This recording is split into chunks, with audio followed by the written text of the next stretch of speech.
Assalamualaikum warahmatullahi wabarakatuh. Perkenalkan, nama saya Lucy Fatmanegara, NIM 2019 011064. Di sini saya akan presentasi tentang body shaming, tugas dari mata kuliah presentasi dan negosiasi. Di masyarakat saat ini seringkali kita mendengar sebuah panggilan yang kadang membuat kita ikut tertawa kecil atau hanya sekedar ikut nyinyir. Bahkan untuk beberapa orang bisa sukses membuat mereka tertawa, terbahak-bahak. Nah, seperti salah satunya yaitu kalimat "Hai Bencel, sini kita main yuk", terdengar ajakan seorang anak remaja pada teman sebayanya yang mempunyai fisik paling pendek di antara teman-teman yang lainnya. Sebenarnya itu adalah panggilan yang tidak baik, namun karena hal ini sudah biasa, jadi hanya dianggap sebagai gurauan jenaka saja. Padahal bisa jadi psikologis dari orang tersebut menjadi terluka atau sangat terluka karena omongan yang dilontarkan kepada orang tersebut.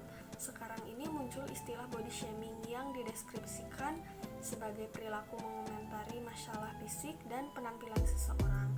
Dan paling banyak kasus yang terjadi adalah pelaku body shaming yang dilakukan oleh kita, kaum perempuan, seperti mengomentari kekurangan dari fisik orang lain. Memang tanpa sadar sering kita lakukan, dari mulai basa-basi, bercanda yang kelewatan, atau bahkan demi mencairkan suasana.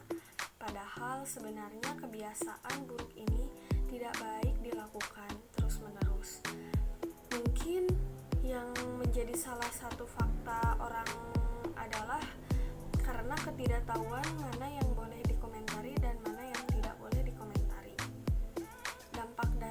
Dampak buruk dari body shaming selain berhasil memangkas kepercayaan diri orang yang dikomentari atau diejek, ternyata ada alasan lain yang membuat kita harus segera menghentikannya, yaitu diantaranya sama kejamnya dengan bullying. Mengomentari kekurangan fisik dari orang lain bisa dikategorikan dengan bullying.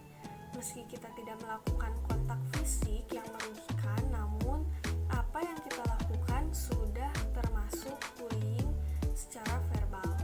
Bahkan tindakan ini lebih kejam karena sangat bisa mempengaruhi pembentukan karakter seseorang tersebut.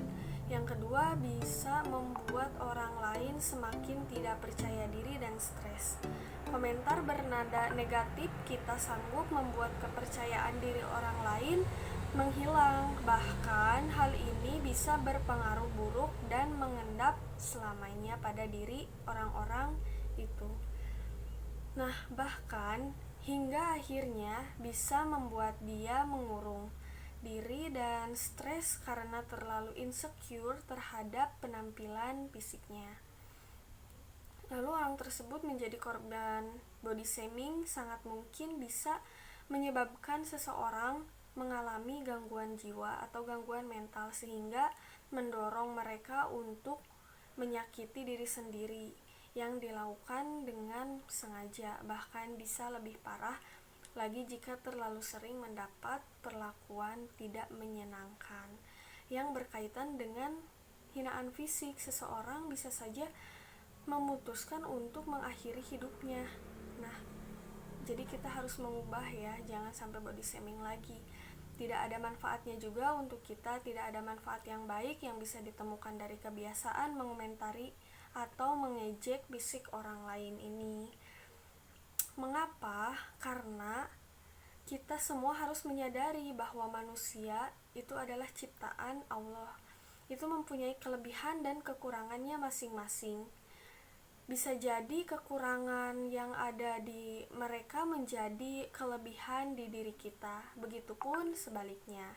Nah, maka dari itu teman-teman, marilah kita stop untuk melakukan bullying, karena itu tidak baik bagi kesehatan mental seseorang yang menjadi korban bullying tersebut.